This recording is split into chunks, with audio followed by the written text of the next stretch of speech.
السلام علیکم ویورز، کیسے ہیں آپ سب؟ ویلکم ٹو مائی چینل میرا شفقت ولاگ۔ آج کی ویڈیو میں ہم بات کریں گے رب کے کرم کے بارے میں، رب کے فضل کے فارمولے کے بارے میں، اور ساتھ ساتھ میں بنا رہی ہوں آج بچوں کے لیے ٹینگ اور کوفتے بنا رہی ہوں۔ دوپہر کا ٹائم ہے اور بچے آنے والے ہیں گھر واپس، تو ان کے آنے سے پہلے میں چیزیں ریڈی کر رہی ہوں۔ تو ساتھ ساتھ ہم اس ٹاپک پہ بھی بات کریں گے۔ گرمیوں کی چھٹیوں میں بچوں نے اور مدرز نے خوب انجوائے کیا ہے۔ کافی دیر تک رات کو بچے جاگتے رہے اور لیٹ سونا اور صبح دیر سے اٹھنا، ماؤں کی بھی موجیں لگی ہوئی تھی اور بچے بھی خوب انجوائے کرتے رہے ہیں۔ اور اب کافی ٹف ٹائم گزر رہا ہے، بچوں کی لائف بھی بیزی ہو گئی ہے اور اس کے ساتھ ساتھ مدرز بھی کافی بیزی ہو گئی ہیں۔ ان کے آنے سے پہلے کھانا ریڈی کرنا ہوتا ہے اور جوس وغیرہ بھی ریڈی ہونا چاہیے تاکہ بچے ہائیڈریٹ رہیں سارا دن۔ چلتے ہیں اب ہم اپنے اصل ٹاپک کی طرف کہ رب کے کرم کا فارمولہ کیا ہے۔ اشفاق احمد کہتے ہیں، جس پہ کرم ہے اس سے کبھی پنگا نہ لینا، وہ تو کرم پہ چل رہا ہے، تم چلتی مشین میں ہاتھ دو گے تو اڑ جاؤ گے۔ کرم کا فارمولہ تو کوئی نہیں، اس کرم کی وجہ ڈھونڈو۔ جہاں تک میرا مشاہدہ ہے، جب بھی کوئی ایسا شخص دیکھا جس پر رب کا کرم تھا، اسے عاجز ہی پایا۔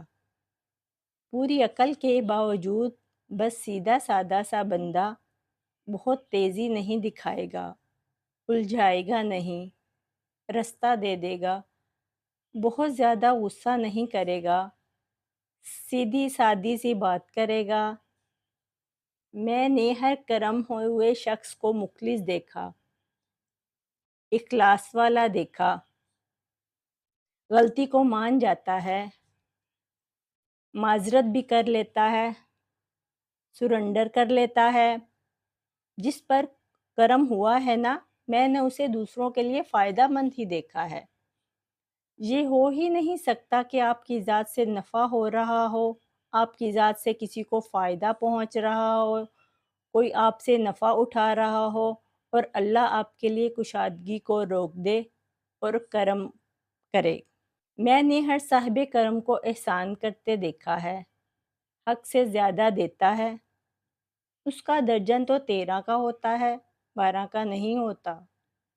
اس کے کرم کے پہیے کو چلانے کے لیے آپ بھی اپنے درجن کو 13 کا کر دیں اپنی زندگی میں۔ اپنی کمٹمنٹ سے تھوڑا زیادہ احسان کیا کریں، نہیں تو کیا ہوگا، حساب پر چلیں گے تو حساب ہی چلے گا۔ دل کے کنجوس کے لیے کائنات بھی کنجوس ہے اور دل کے سخی کے لیے کائنات خزانہ ہے۔ جب زندگی کے معاملات اڑ جائیں تو سمجھ جاؤ کہ تم نے دوسروں کے معاملات اڑائے ہوئے ہیں۔ جتنی زیادہ آسانیاں دوسروں کے لیے پیدا کریں گے آپ، اتنی ہی زیادہ آپ کی زندگی میں آسانیاں ہوں گی، سہولتیں ہوں گی، آپ کے لیے نئے نئے راستے کھلیں گے۔ یہ تھا آج کا ٹاپک، اللہ کے کرم کا فارمولہ۔ اور ساتھ ساتھ باتیں کرتے کرتے یہ دیکھے کوفتے بھی ریڈی ہو گئے ہیں۔ کوفتوں کی ریسیپی یہ ہے کہ اس میں مسالہ پہلے بھون لینا ہے اچھی طرح، پھر اس میں دہی ڈالنا ہے۔ میں بھول گئی تھی مسالے میں دہی ڈالنا، کوفتوں کے ساتھ دہی ڈال دیا ہے۔ آپ جب کوفتے بنائیں تو مسالے میں ہی دہی ڈالنا ہے۔ دہی کا پانی جب خشک ہو جائے تو پھر اس کو دوبارہ بھوننا ہے۔ اب یہ دیکھیں فائنل لک کوفتوں کی۔ میں نے کوفتے بنانے سے پہلے مسالہ بھون لیا تھا اچھی طرح۔ کوفتوں کی ریسیپی چاہیے تو آپ کو کومنٹس کر کے لازمی بتائیے گا، میں آپ کو کوفتوں کی ریسیپی بھی شیئر کر دوں گی۔ اور یہ میرے ہسبینڈ کے لیے میں نے دوپہر کے لنچ کے لیے ٹرے تیار کی ہے۔ ملتے ہیں نیکسٹ ویڈیو میں کسی نئے ٹاپک کے ساتھ، تب تک کے لیے اللہ حافظ۔